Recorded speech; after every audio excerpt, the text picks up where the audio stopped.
Welcome back after the break. आप देख रहे हैं आज पाकिस्तान। मेरे साथ मौजूद हैं शेफ फजील और आज हमने सोचा है कि मार्को पोलो का वेरी फेमस बीफ रोलाड बनाया जाए और ये खास तौर पे आपके लिए अच्छा जब आपको गुस्सा आ रहा हो।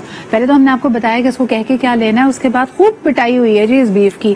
क्या करने लगे हो शेफ, जरा बताओ क्या करना होता है। कट करके इसको हैम किया है इसको मैंने। ओके, अब इसमें मैं सॉल्ट ऐड करूंगा थोड़ा। ओके, पिंच ऑफ सॉल्ट होगा इसके अंदर, पिंच ऑफ। अच्छा, इसके नीचे तुमने क्लिंग फिल्म बिछाई हुई है। ओके, सॉल्ट पेपर जी, सॉल्ट है, पेपर है और उसके बाद ये ककुम्बर पिकल मैं बनाकर लाया हूँ। ये इसका तरीका भी बता देता हूँ मैं आपको। इसको बॉईल करना है हमने विनेग्रेट के साथ और इसके अंदर शुगर ऐड होगी, इसके अंदर दालचीनी ऐड होगी।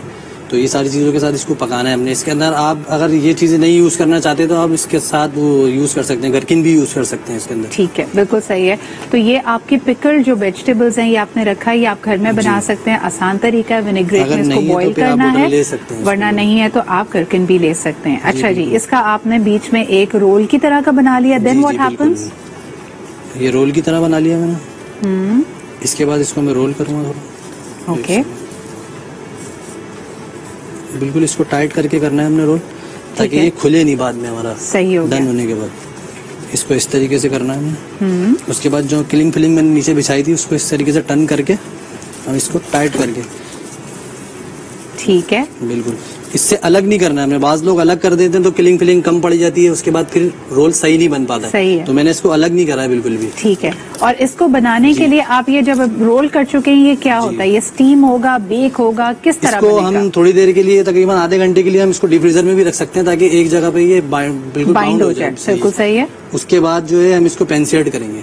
ठीक है, तो इसको हल्का हल्का आपने पकाना है। मेन चीज जो लोग आमतौर पे कहते हैं कि बीफ पूरी तरह कुक होना चाहिए अंदर तक है, उसकी टिप्स हम बाद में लेंगे। I let you to it. इसके अलावा जी आज ओपन फेस टोमेटो ब्रशेटास भी बन रहे हैं। यहाँ पे आ जाते हैं वापस। हमारे साथ अभी भी मौजूद हैं यूसुफ भाई भी हैं, नादिर भी हैं, शादाब भी हैं और हमें ज्वाइन कर रहे हैं बिलाल आफरीदी। जो लोग इनको इस नाम से नहीं जानते यकीनन इनके रेसलिंग नाम से जानते होंगे, जो कि है कोवो Brandon. First Pakistani pro wrestler हैं। इसके अलावा 4 दफा रियो वर्ल्ड हैवीवेट चैंपियन रह चुके हैं, फर्स्ट एवर रियो एशियन चैंपियन भी रह चुके हैं and winner of the first ever India Pakistan match, जो कि रेसलिंग हिस्ट्री का मैच था, जबरदस्त वाला, जो कि नेपाल में हुआ था। बहुत बहुत शुक्रिया बिलाल हमारे साथ मौजूद होने के लिए। कैसा महसूस कर रहे हैं? हमने आपकी ये जो फीचर्स थे और तमाम जो विनिंग्स थी कवर की थी अपने प्रोग्राम में, लेकिन आज हमारे प्रोग्राम के 3 साल मुकम्मल हो रहे हैं। इस मौके पे क्या कहेंगे? मुझे काफ़ी अच्छा लगा आज आपके प्रोग्राम में मुझे सेकंड टाइम बुलाया गया और मेरा जो अब तक का सबसे कामयाब इवेंट था इंडिया वर्सेस पाकिस्तान वाले, तो उससे पहले भी जाने से पहले मैं आपके ही शो में आया था। बिल्कुल, तो डेफिनेटली मुझे अच्छा फील हो रहा है अब ऐसे शो के 3 साल में जिसने मुझे चांस दिया। देखिए, यानी हम आपके लिए बड़े खुशनसीब साबित हुए। आप हमारे शो में आए, उसके बाद आप मैच जीत कर आए। लेकिन मुझे बताएं कि हर खिलाड़ी के लिए इंडिया वर्सेस पाकिस्तान, ठीक है जी, रिवायती हरीफ है, राइवलरी अपनी जगह है, लेकिन करियर की हाईलाइट क्यों बन जाता है? ये दरअसल मेरे लिए तो खैर बहुत ज्यादा डिफरेंट सिचुएशन थी, क्योंकि ये इंडिया वर्सेस पाकिस्तान जब मैच हुआ था ना, तो पाकिस्तानी पब्लिक तो हमारी जब सो रही थी, तो आप यकीन नहीं करेंगी, इंडियन पब्लिक ने मुझे बड़ा सपोर्ट किया था। अच्छा, उनके लिए ये इंडिया वर्सेस पाकिस्तान एक नॉर्मल रेसलिंग मैच था और मुझे, क्योंकि मेरी फैन फॉलोइंग इंडिया में बहुत ज्यादा, और सबसे एक अजीबोगरीब सिचुएशन ये थी कि जो नेपाली ऑडियंस थी, जो कि खुद हिंदू होते हैं, उन्होंने ड्यूरिंग मैच पाकिस्तान जिंदाबाद का मतलब चैंट किया, जो कि मेरे लिए बहुत अनएक्सपेक्टेड था। हाँ। और ड्यूरिंग मैच ही मेरे आंसू उस वक्त ये मेरे ख्याल में आप लोगों की अपनी हिम्मत और आपकी स्किल है जिसको इंटरनेशनली सराहा जाता है। और वाकई वहाँ पे रंग, नस्ल, किस मजहब से आपका ताल्लुक है, क्या आदत है, ये चीजें मायने नहीं रखती, आपका स्किल उन सब चीजों पे हावी हो जाता है। लेकिन एक बड़ी अहम बात की तरफ आपने इशारा किया है यूसुफ भाई। एक जमाना था कि हम देखते हैं कि जब इंडिया पाकिस्तान मैचेस में तो राइवल्स होते हैं, हरीफ होते हैं, इंडिया पाकिस्तान के मैच पे लोग टीवी तोड़ दिया करते थे। ये हम अपने पेरेंट्स से सुनते हैं, जावेद मियादाद साहब का शक्का और वो आपका शारजा का कप, ये तमाम चीजें हमें याद हैं। लेकिन एट द सेम टाइम जो दोस्ती हुआ करती थी, आज भी आप देखिए, क्योंकि जबान एक, कल्चर एक, और स्पोर्ट्समैन, जेंटलमैन स्पोर्ट कहा जाता था, तो आफ्टर द स्पोर्ट बड़ी अच्छी यारी दोस्ती हुआ करती थी। अब क्या ये चीजें बदली हैं? नहीं, मेरा ख्याल है कि जो स्पोर्ट्समैन है, यानी कि खिलाड़ी जो हैं, हाँ। वो आपस में आज भी मोहब्बत करते हैं, प्यार करते हैं, ऐसा नहीं होता। लेकिन फिर उनका मीडिया उनको बड़ा तंग करता है अगर उनकी आपस में दोस्ती हो। असल चीज तो मीडिया ही है ना जी। हमारा मीडिया फिर भी करता है, हाँ। लेकिन फिर भी स्पोर्ट्समैन स्पिरिट का मुजाहरा करता है, लेकिन उनका मीडिया वो तो सिर्फ मुखालफत ही करता है, आग बरसाता है, मिर्चियां चलाता है, ऐसा लगता है खंजर मार के दिल बाहर निकाल लेंगे। शादा भाई, आप क्या कहेंगे कि जब इंडिया पाकिस्तान के खिलाड़ी आपसी हरीफ होते हैं, लेकिन जबान एक, कल्चर एक, दुख साझे, अगर आपको वहां पे चाय में गर्म दूध ना मिले, रोटी ना मिले, घर की दाल चावल याद आ रही हो, तो एक दूसरे से दुख सुख इंसान कर लेता है। लेकिन इस बात को मीडिया बड़ा उछालता है और कहता है नहीं भाई, आपस में दोस्ती नहीं होनी चाहिए। मैं भी ये भी शायद बिजनेस पॉइंट ऑफ व्यू के हिसाब से वो सोच रहे हो इस चीज को, जितना ज्यादा मिर्चें लगाएंगे उतनी आवाम उस चैनल को ज्यादा देखेगी, रेटिंग, पीआर, जो प्रमोशन जो भी होता है इनका, हाँ। उस चीज को मद्देनजर रख के ऐसा किया जाता है। बट अगर जैसे स्टेडियम में भी हम जाके देखते थे मैच, अगर यहाँ जैसे हुआ था और ऐसे, तो नॉर्मली ट्रीट कर रहे होते हैं कि एथलीट अगर इंडिया का है और एक पाकिस्तान का है तो सामने बिल्कुल नॉर्मल होते, बट क्राउड और जो मीडिया दिखाता है वो कुछ एक्स्ट्रा दिखा रहा होता है। अच्छा, मुझे बड़ा अच्छा लगा इस दफा ओलंपिक्स में, जैसे हम देख रहे थे जैवलिन थ्रोअर अरशद नदीम साहब की तरफ सारी तवज्जो हमारी मरकूज थी, लेकिन जीतने वाले गोल्ड मेडल अपने नाम किया एक इंडियन खिलाड़ी ने, और उन्होंने कहा, बाकायदा मीडिया से एड्रेस करते हुए कहा कि अगर कोई भी प्राइज, कोई भी मेडल अगर पाकिस्तानी काउंटर पार्ट भी जीतते तो मुझे अच्छा लगता एशिया का नाम होता। तो ये जो स्पिरिट है बिलाल, इसके बारे में क्या कहेंगे? क्या वाकई जेंटलमैन स्पोर्ट या स्पोर्ट्समैन स्पिरिट का मुजाहरा करते हैं इन दोनों मुल्कों के खिलाड़ी जब ऑफलाइन मिलते हैं? आपका क्या तजुर्बा रहा है? मेरा तजुर्बा तो काफी ज्यादा, मतलब ऐसे शख्स के साथ था जो मतलब आफ्टर मैच हमारे इंटरव्यूज वहां पर भी काफी, और नेपाल के मीडिया ने काफी कवरेज दिया, तो वो हमारी मतलब राइवलरी के अलावा वो उन दिनों आई थिंक इंडिया ने टमाटर देना बंद कर दिया था, तो वो इस चीज के ताने देने लग गया था, भाई हम लोग तो टमाटर बंद कर दें तो तुम लोग खाना नहीं खा सकते, या वो इमरान खान साहब को उल्टा सीधा बोलना शुरू हो गया। फिर उसके बाद वो मुझे बताने लगे कि भाई आप गलती से जीत गए हो, नेपाल की जो है ऑडियंस को रेसलिंग के बारे में नहीं पता।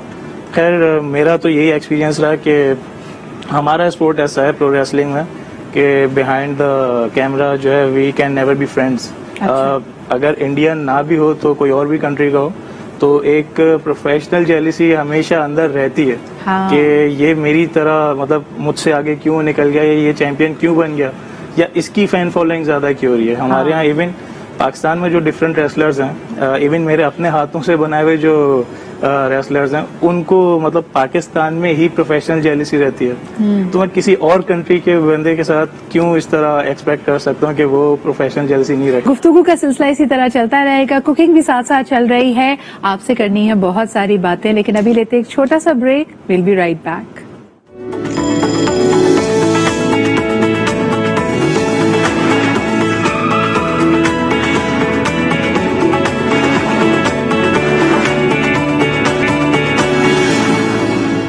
जी जनाब, वेलकम बैक। आप देख रहे हैं आज पाकिस्तान, हमारा सेलिब्रेशंस का वीक चल रहा है, और इस पूरे हफ्ते हमने एक दफा फिर उन मेहमानों को यहाँ पे दावत दी है जिन्होंने ना सिर्फ हमारे प्रोग्राम को सजाया, बल्कि they are representing the cornerstones of our content. जिस तरह के आपने देखा कि इस हफ्ते हमने बात की खवातीन और समाजी इश्यूज के बारे में, इसके अलावा हेल्थ का इशू, मेंटल हेल्थ को हम लेकर चले। आज बारी है जी हमारे खिलाड़ियों की, और यकीनन उनका जो कंट्रीब्यूशन रहा है हमारी साख को बढ़ाने में, हमारे स्तर को फख्र से बुलंद करने में, तो आइए इनसे गुफ्तगू को जारी रखते हैं। आदर, ये आपसे पूछना चाहूंगी, कहा जाता है पाकिस्तानी यूजुअली जो एक्सेल करते हैं, आप लोग भी रिकॉर्ड्स बनाते हो, स्पोर्ट्स में नाम पैदा करते हो, लोग कहते हैं इंडिविजुअली हम बड़ा अच्छा काम करते हैं, इंडिविजुअली हम 12 पे भारी हैं, लेकिन टीम वर्क अगर करना पड़ जाए ना तो हमारा आपसी जो इख्तिलाफात होते हैं वो हमें ले डूबते हैं। और यही वजह है कि टीम स्पोर्ट्स में पाकिस्तानी इतना उभर के नहीं आते, मां सिवाय क्रिकेट की, क्योंकि उसमें मजबूरी है साथ खेलना है। लेकिन आप बताएं कि क्या वाकई इंडिविजुअली पाकिस्तानी अच्छा परफॉर्म करते हैं और टीम वर्क हमारा बहुत वीक है? ऐसा है कि हमारे बॉक्सिंग में भी देखो, हम टीम वर्क कर रहे होंगे तो जाहिर सी बात है हमारे वेट के डिफरेंट होंगे, तो हर एक का माइंड ये होता है कि अगर वो मेडल के करीब वो उसको मेडल मिल गया तो मैं रह जाऊंगा, हाँ। क्योंकि हमारे डिफरेंट होते हैं। अगर उसको वो विन किया, उसके पास मेडल आ गया तो फैन फॉलोइंग उसके पास चली जाएगी, क्यों ना मैं इसके मेडल में ले लूं, या सिल्वर वो ले ले, ब्रॉन्ज ले ले, मैं गोल्ड में आ जाऊं। हर एक का फोकस ये होता है, ये कंपटीशन चल रहा होता है, यानी एक कंपटीशन होता है बाहर के खिलाड़ियों से, एक आपस में भी मुकाबलेबाजी चल रही होती है। और कोई हार जाता है, वो मैंने बहुत सारे ऐसे देखे थे दोस्त जो हमारे साथ के प्लेयर थे, वो हार गए, देखा ना हार गया यार, अभी हम जोर लगाए, अरे यार हमारे टीम का लड़का है हार गया, अफसोस की बात है, वो भी हमारे साथ ही मेहनत कर रहा है। अगर हम मेडल नहीं अचीव कर सकते तो वो उसके लिए हम लोग दुआ करें, प्रे करें, उनको मोटिवेट करें, उनको खुश करें। ये बड़ी अहम बात यहाँ पे की है नादिर भाई ने, क्योंकि देखें किसी भी स्पोर्ट्स का जब हम कहते हैं कि हमारी किरदार साजी में एक तरबियती अंदाज में अगर उसका एक कंट्रीब्यूशन है, तो वो यही है कि हमें स्पोर्ट्समैन स्पिरिट सिखाई जाए, हमें डिग्निटी के साथ हारना आए, क्योंकि हर रोज हमारा नहीं होगा, हम अपनी बेहतरीन तैयारी के बाद भी हो सकता है मेडल ना जीत पाएं। और दूसरी तरफ ये कि अगर जीत भी जाएं तो उसको अपने सर पे सवार ना कर लें, ये ना समझे कि हम दूसरों से बहुत सुपीरियर हैं। सवाल ये पैदा होता है कि पाकिस्तानियों में ऐसी क्या बात है कि हम अपने ही लोगों से मुकाबलेबाजी करते, दुनिया का कोई बंदा आगे निकल जाए लेकिन हम अपने आप को अपने बंदे से ही कम्पीट करा रहे होते हैं, साथ मिलकर चलना नहीं जानते। यूसुफ भाई ये कब और कैसे हुआ? मैं पता नहीं कितनी ही मर्तबा मैं लोगों की ज़बानें सुन चुका हूँ, पूरा एशिया क्या वर्ल्ड के जितने भी हैं, कि जब हम पाकिस्तान जाते हैं तो वहाँ की जो हमें फैसिलिटीज और जो हमें हॉस्पिटलिटी ऐसी मिलती है, इतनी मेहमान नवाजी, और ऐसा होता है जैसे कोई आदमी ख्वाब में बात कर रहा हो। और हमारे लोग जो है वो यही कहते हैं कि हमें क्यों नहीं इस तरह मिलता है, हमें क्यों नहीं पूछा जाता है। तो पाकिस्तान इस मामले में वैसे ही इतना मशहूर है। तो जब भी मुझे हैरत हुई कि एक टीम आके और फिर वो इस तरह कह रही है, तो मुझे बड़ा अजीब लगा, क्योंकि जहां भी गए हैं पाकिस्तान की मेहमान नवाजी पूरी दुनिया में मशहूर। बेशक। अच्छा मुझे बताएं कि एक तल्ख माजी भी रहा है बिलाल, जहां आप पहली दफा जाते हैं ना, नेपाल इतनी पॉपुलर डेस्टिनेशन नहीं है पाकिस्तानियों के लिए। जब आप वहां पे जाते हैं, कुछ जगहों पे तो हमारा तासुर बहुत नेगेटिव है, लेकिन कुछ ऐसे मुल्क जहां पे आप ही पाकिस्तान की पहचान है, तो आप कैसे इंट्रोड्यूस करते हैं, पाकिस्तान का तारुफ कैसे कराते हैं? एक तो आप खुद ग्रीन शर्ट हैं, आपकी अपनी स्किल आपके लिए आपकी एक तरह से इंट्रोडक्शन देती है, लेकिन पाकिस्तान के बारे में अगर कोई जुस्तजू रखता हो, सवाल रखता हो, तो आप क्या बताते हैं कि जी हमारे पास खूबसूरत पहाड़ हैं, लोग हैं, मौसीकी हैं, क्या बताते हैं उनको? ये मुश्किल सवाल है। सवाल तो बड़ा मुश्किल है, लेकिन क्योंकि पाकिस्तान में है तो सब कुछ। जैसे मैं नेपाल में गया था, नेपाल की जो स्पेशलिटी है, नेपाल खुद एक पहाड़ी इलाका, सही, तो अब नेपाल में समंदर नहीं है, तो उनको बताना ये पड़ा कि भाई हमारे पास समंदर भी है। हमारा जो पाकिस्तान है उसमें मल्टीपल चीजें हैं, बहुत चीजें मौजूद हैं। और फिर उनको जो चीज मतलब इम्प्रेस करी, देखें एक तो ये चीज कि मैं सबसे पहले मुस्लिम भी हूँ, तो मेरा कुछ बिहेवियर या कुछ मेरा बात करने का तरीका, क्योंकि उधर उस टाइम पे क्योंकि कोविड का टाइम था, तो ऑल ओवर द वर्ल्ड से रेसलर्स आने थे, तो वो आ नहीं सके थे। किस्मत से सिर्फ मैं पहुंच सका था और इंडियन पहुंच सका था, तो हमारा मैच हुआ। तो अब उनको जो है उन्होंने कंपेयर किया मेरे बिहेवियर को, मेरे वे ऑफ टॉकिंग को इंडियन से। तो अब इंडिया से 2 लोग आए थे, वो तो मतलब आपस में एक दूसरे के साथ किस तरीके से बिहेव करते थे वो लोग, वो चीज भी नोटिस कर रहे थे। तो उन्होंने मुझको मेरी पर्सनैलिटी से जज किया, और कुछ चीजें ऐसी थी जो मुस्लिम होने की वजह से मैंने नहीं करी, तो उनको मेरी वो एक्टिविटी काफी मतलब अच्छी लगी, मतलब एक अच्छा इम्प्रेशन आपने छोड़ा। अच्छा ये बड़ा अहम होता है, क्योंकि मैं अक्सर कहती हूँ कि मैं डिबेट्स क्योंकि करती होती थी स्कूल टाइम में, कॉलेज डेज में, हम कहते थे कि आप जिस भी रोल में अगर एक इंटरनेशनल प्लेटफॉर्म में, चाहे आप खिलाड़ी हैं, सिंगर हैं, डिबेटर हैं, आप उस वक्त मुल्क के सफीर होते हैं। आपका तमाम रवैया कि आप लोगों से किस तरह बात कर रहे हैं, आप अपने आप को कैसे कैरी कर रहे हैं, क्या आप लालच कर रहे हैं, क्या आप गुस्सा कर रहे हैं, आपका टेम्परामेंट कैसा है, एक तरह से वो छाप छोड़ देता है लोगों पे, और वो सारी जिंदगी फिर आपकी कौम को, आपके मुल्क को उसी रवैये से और आपके तवज्जुद से याद रखते। तो ये बड़ी भारी जिम्मेदारी है। शादाब भाई, ये कहना जितना आसान है करना उतना ही मुश्किल है, आप क्या कहेंगे? नहीं, बिल्कुल, आप अपने मुल्क की पहचान हो ना, वहाँ पे जैसे जिस तरीके से आपके फ्लैग को देखा जाता है, तो स्पोर्टमैन की पर्सनैलिटी और उनके बिहेवियर को भी नोट किया जाता है। सही। तो आप जितना अच्छा, जैसे स्पोर्ट में हम सोचते हैं ना कि हम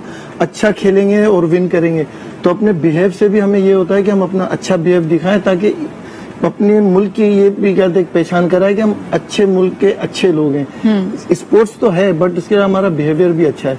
तो ये भी मेन चीज है बिल्कुल। अच्छा, एक बड़ी मुझे इंटरेस्टिंग बात लगती है कि पाकिस्तान के क्रिकेटर्स की ना सिर्फ पाकिस्तान में बल्कि इंटरनेशनली भी बड़ी पजीराई होती है। तो नादिर, पहले जमाने में कहा जाता था कि पाकिस्तानी क्रिकेटर्स यानी खासतौर पे 70 और 80 की दिहाई में इतने गुड लुकिंग थे और इतना क्योंकि इंटरेक्शन होता था इंडिया से, तो इंडिया की कई फिल्मों की जो हीरोइंस थी वो इनके ऊपर एक तरह से दिल हार बैठती थी और बड़ा पसंद करती थी इनको।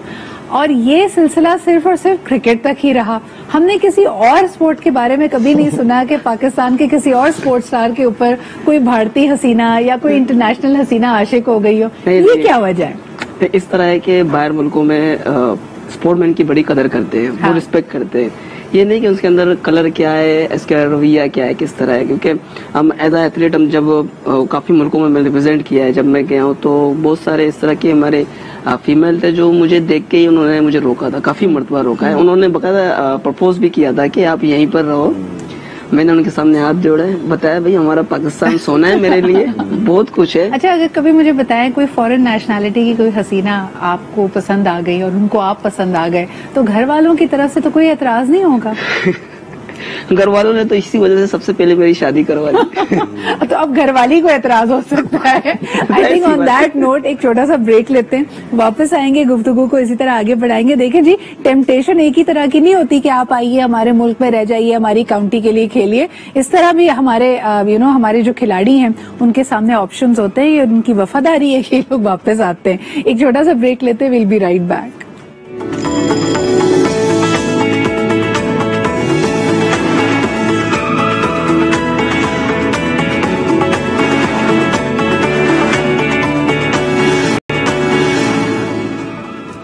Welcome back after the break. आप देख रहे हैं आज पाकिस्तान बात कर रहे हैं हमारे खिलाड़ियों से और जरा लाइट हार्टेड गुफ्तगू भी चल रही है, इनके चैलेंजेस, इनकी अपॉर्चुनिटीज भी आपके सामने रखी।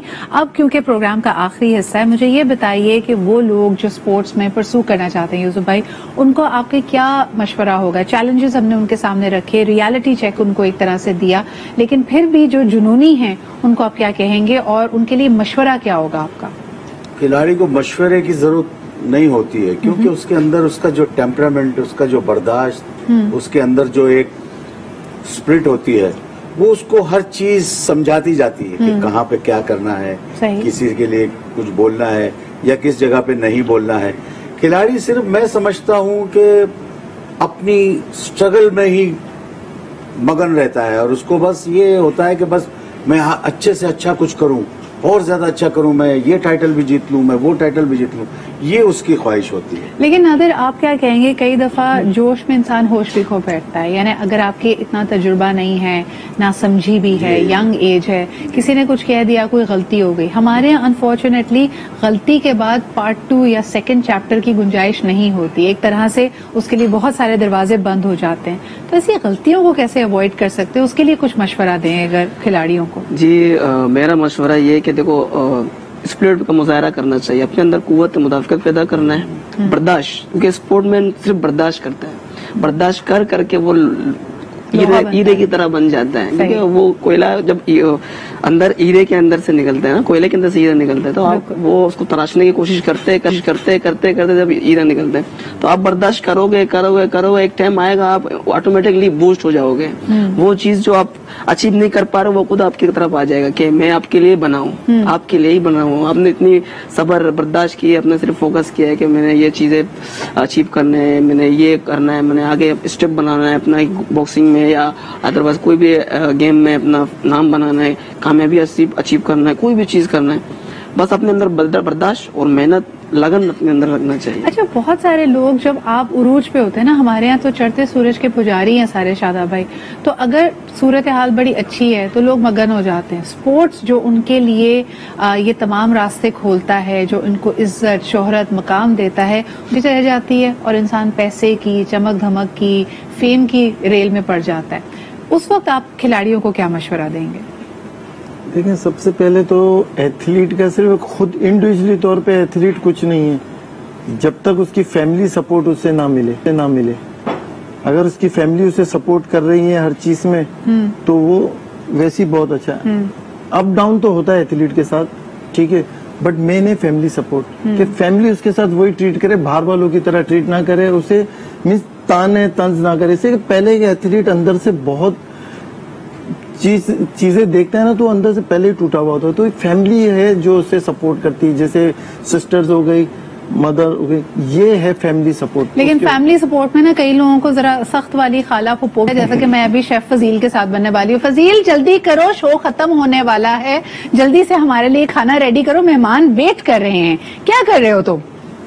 अच्छा जी, चीजें जरा रेडी आ गई हैं। बिलाल, आप क्या कहेंगे? अब मैं फुप्पो बनने के बाद वापस होस्ट बन गई हूँ। आप बताइए, आपका क्या मशवरा होगा यंगस्टर्स के लिए? खास तौर पे सोशल मीडिया है, गुस्सा भी है, कई दरवाजे खुलते हैं तो कई बंद भी होते हैं, क्या कहेंगे उन लोगों को? मैं यही कहूंगा कि भाई देखिए, स्पोर्ट्स और एथलेटिसिज्म जो है, ये एक तो सबसे बेस्ट एक्टिविटी है। अव्वल जो बंदा स्पोर्ट्समैन होता उसका एक गोल होता, सही। तो अपने गोल पे आप फोकस रहो, जस्ट लाइक अ हॉर्स जिसके साइड से सब बंद होता है और सामने एक गोल है, तो आप अपने गोल पे फोकस रहो। और क्योंकि कहने के वाले जो है वो तो बोलते हैं, और एक स्पोर्ट्स पर्सन के लिए जो है, जैसा अभी शादाब साहब ने बोला कि फैमिली का सपोर्ट बहुत जरूरी होता है, लेकिन एक एथलीट जो है उसके लिए मतलब 1 वर्सेस ऑल वाली सिचुएशन होती है, और सबसे पहली जंग ही जो है और सबसे पहला हर्डल ही उसकी फैमिली होती है। अच्छा, मुझे पर्सनली ऐसा लगता है कि 1 वर्सेस ऑल, आप बिल्कुल सही कह रहे हैं कि इंसान के लिए और मुश्किल हो जाता है जब अपनों से जंग करनी पड़ती है, लेकिन इसके साथ साथ कई दफा आपकी जंग अपने आप से भी होती है, खास तौर पे उन लोगों के लिए जो वर्ल्ड रिकॉर्ड बना चुके होते हैं। हमारे ये तमाम स्टार्स